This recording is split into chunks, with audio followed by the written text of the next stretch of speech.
Hello, you're kicking off the Sunday's edition of QPVN English News Bulletin with MINH and the headlines.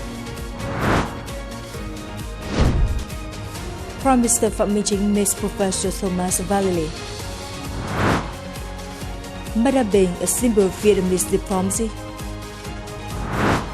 Italy threats culture and tourism potential with Asia showcased. On March the 15th in Hanoi, General Secretary To Lâm, head of the Subcommittee on Documents for the 14th National Party Congress, chaired a meeting to review the draft political report. The draft, compiled by the editorial team, incorporates feedback from the 10th plenum of the Party Central Committee and the General Secretary's directives. The finalized version will be submitted to the Politburo and the Party Central Committee at the 11th plenum. At the meeting, President of the Ho Chi Minh National Academy of Politics and Chairman of the Central Theoretical Council Nguyễn Xuân Thắng presented a report on the refinement of the draft political report and key upcoming tasks. Following the General Secretary's guidance, the committee and members engaged in discussions, providing insights into further improving the document before submission. General Secretary To Lâm commended the editorial team for their proactive approach, highlighting that the latest draft is more concise, practical, and action-oriented, setting a model for party documents.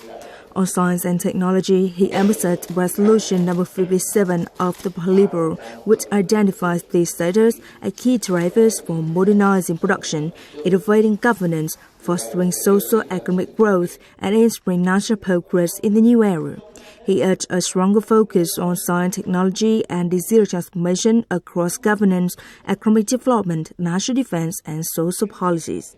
He called on subcommittee members to adopt an innovative mindset, stay attuned to developments, and work closely with other subcommittees to ensure the highest quality draft for submission. On March the 15th, Prime Minister Phạm Minh Chính met with Professor Thomas Vallely, Senior Advisor on Vietnam at Columbia University's Southeast Asia Institute. The Prime Minister urged Professor Vallely and his colleagues to continue providing policy consultations to help Vietnam achieve a growth rate of at least 8% in 2025 and double-digit growth rate in the following years. He also called for support in engaging with the U.S. government to foster a balanced, sustainable, and harmonious economic relationship between the two countries. Welcoming Professor Vallely, Prime Minister Phạm Minh Chính highly appreciated his significant contribution to Vietnam-U.S. cooperation, particularly in education and policy dialogue.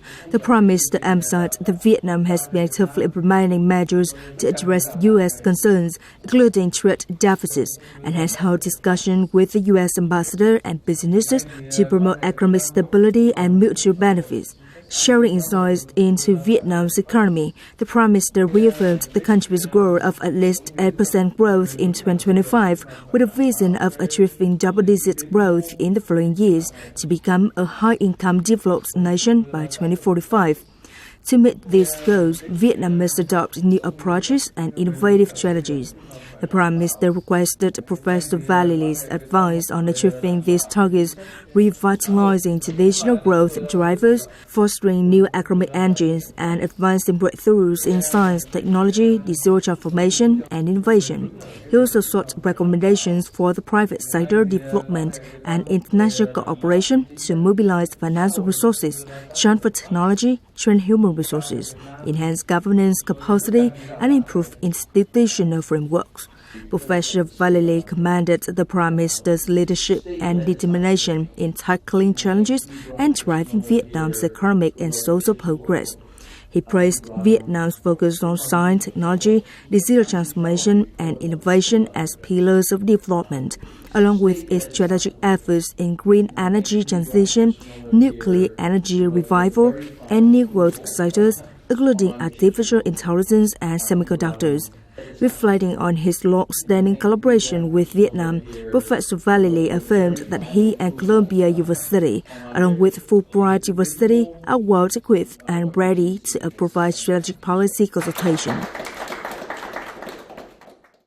On the afternoon of March the 15th, at the Military Industrial Telecoms Group, Prime Minister Phạm Minh Chính chaired a high-level meeting with the Ministry of National Defense to review the achievements in high-tech defense research and production in 2024 and to outline key tasks for 2025. The delegation included General Phan Van Giang, Minister of National Defense, General Nguyễn Tân Cương, Chief of the General Staff of the Vietnam People's Army, and Deputy Minister of National Defense, Senior Lieutenant General Phạm Hoài Nam, along with leaders from various militaries and central agencies. Units within the Ministry of National Defense, spearheaded by the General Department of National Defense Secretary and the Military Industrial Telecom Group, have recently delivered breakthrough results in the core areas of science, technology, and innovation in defense, as mandated by the party, state, the Central Military Commission, and the Ministry of National Defense. Commending these accomplishments, Prime Minister Phạm Minh Chính lauded the remarkable progress achieved in the defense industry sector. He emphasized that the defense products developed independently by the armed forces, particularly the strategic ones, have been, are being, and will continue to serve as the foundation for building a proactive, self-reliant, resilient, dual-use, and modern Vietnamese defense industry. Such progress, driven by international strengths as the decisive fighter, not only tightly unites efforts across sectors, but also positions the industry as the spearhead of the national industrial landscape. The Prime Minister called on the Ministry of National Defense to build on these achievements and further excel in its societal tasks. He stressed the need to take the lead in effectively implementing Political Resolution No. 57, which calls for breakthrough advancements in science, technology, innovation, and natural disaster transformation. In particular, he urged an accelerated development of the semiconductor chip industry and the mobilization of all resources to build a modern defense industry sector that stands at the forefront of the country's industrial progress, serving as the robust pillar in safeguarding and building the nation in this new era of prosperity, progress, and the well-being of the people. He also underscored the importance of closely integrating basic research with practical applications, enhancing human resource training, and expanding as well as upgrading infrastructure. Moreover, the Prime Minister urged intensive research, policy advisory, and the formulation of distinctive, exceptional, and breakthrough policy mechanisms to rapidly and effectively advance the tasks entrusted by the party and the state. In response to the blood donation movement launched by the General Political Department on March 15th in Dong Nai Province, the Army Youth Advisory Board coordinated with the Army Officer Training School No. 2 and Military Hospital 175 to launch a blood donation drive among the military youth in 2025 in the southern region, attracting the participation of more than 500 youngsters and youth union members. More than 400 blood units were collected on the day. Giving blood away to supplies is both a deed and a responsibility towards the community. Such spirit has made blood donation no longer a movement, but a regular program of the military youth. Each drop of blood donated not only contributes to saving the lives of patients who are in the verge of life and death, but also promotes the pioneering spirit of the youth, as well as the fine tradition of mutual support, mutual affection of the nation. In 2024, more than 20,800 units of blood were collected in the whole military. On March the 15th in Ho Chi Minh City, the Traditional Liaison Office of the Central Highlands Front, Army Corps 3, hosted a commemorative meeting to mark the 50th anniversary of the Buôn Ma Thuột victory, March the 10th, 1975, the formation of Army Corps 3, March the 26th, 1975, and the liberation of the South and national reunification.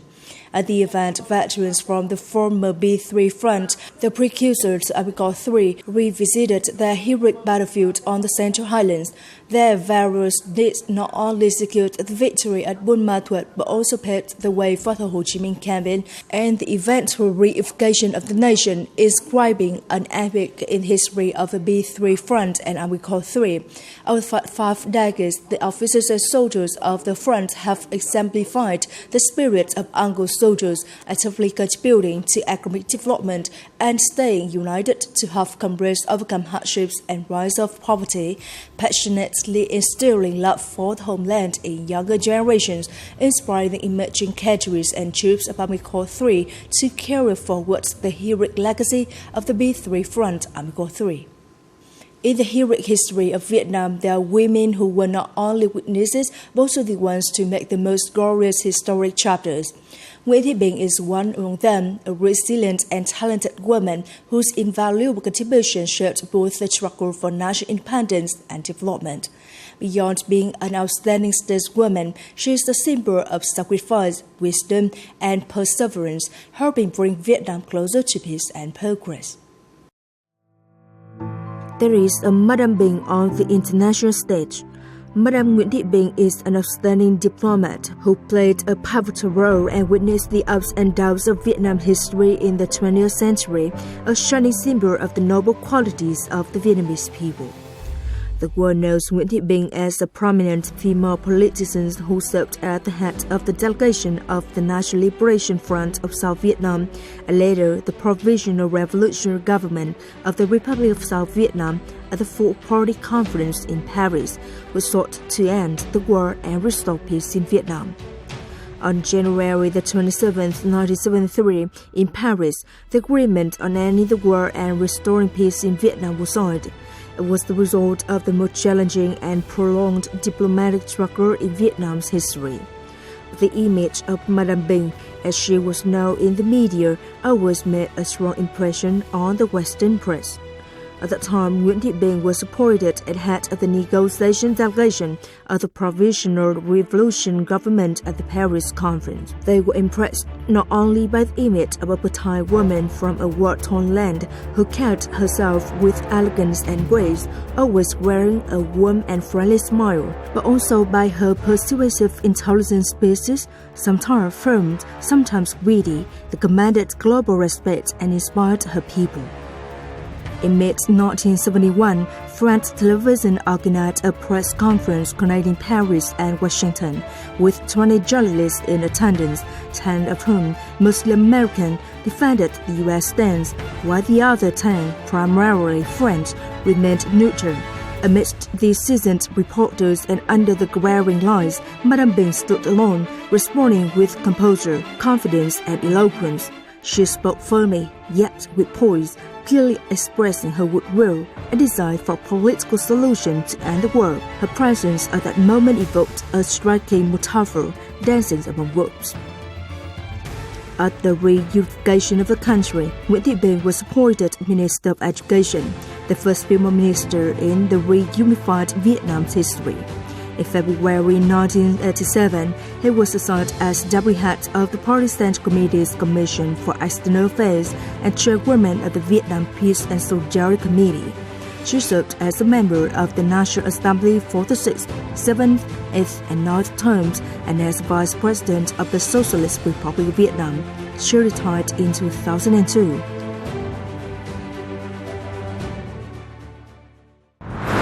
Coming up next, Italy trade, culture and tourism potential with Asia showcased. Vietnam's land and people showcased on Israeli radio. The Mid-Asia Conference recently took place at Rome City Hall, gathering over 120 participants, including officials from Rome, Lazio, and the embassies of Vietnam, Thailand, China, and Japan, alongside experts and business leaders. Discussions focused on key aspects of Italy-Asia relations, particularly trade, culture, and tourism. Vietnam and Italy shared a strong decades-long friendship. As Italy's top trading partner in ASEAN, Vietnam is strengthening ties through the EU-Vietnam Free Trade Agreement. After opening remarks by Vietnamese Ambassador Dương Hải Hùng, the event featured panel discussions on tourism, agriculture, sustainability, and trade with nearly 30 speakers. The event enhanced cooperation and mutual understanding between Italy and Asian nations, including Vietnam. In a recent live broadcast on FM 100, a popular Israeli radio station, Vietnamese ambassador to Israel Lý Đức Trung highlighted the beauty of Vietnam's land, the warmth of its people, and the growing partnership between the two nations. Speaking to FM 100's audience, Ambassador Lý Đức Chung provided an engaging overview of Vietnam's rich cultural heritage, its hospitable people, and the country's remarkable socio-economic achievements in recent years. He noted that Vietnam, with its stunning natural landscapes, diverse culinary traditions, and vibrant culture, is fast becoming a favorite travel destination for Israeli tourists. Discussing the progress in bilateral ties, Ambassador Lý Đức Chung emphasized Vietnam's strong commitment to fostering its partnership with Israel. He pointed to immense potential for collaboration in areas such as industry, agriculture, technology transfer, and especially innovation and entrepreneurship. It is the end of the listening news bulletin today. You watch the news again at qpvn.vn. Goodbye and see you next time.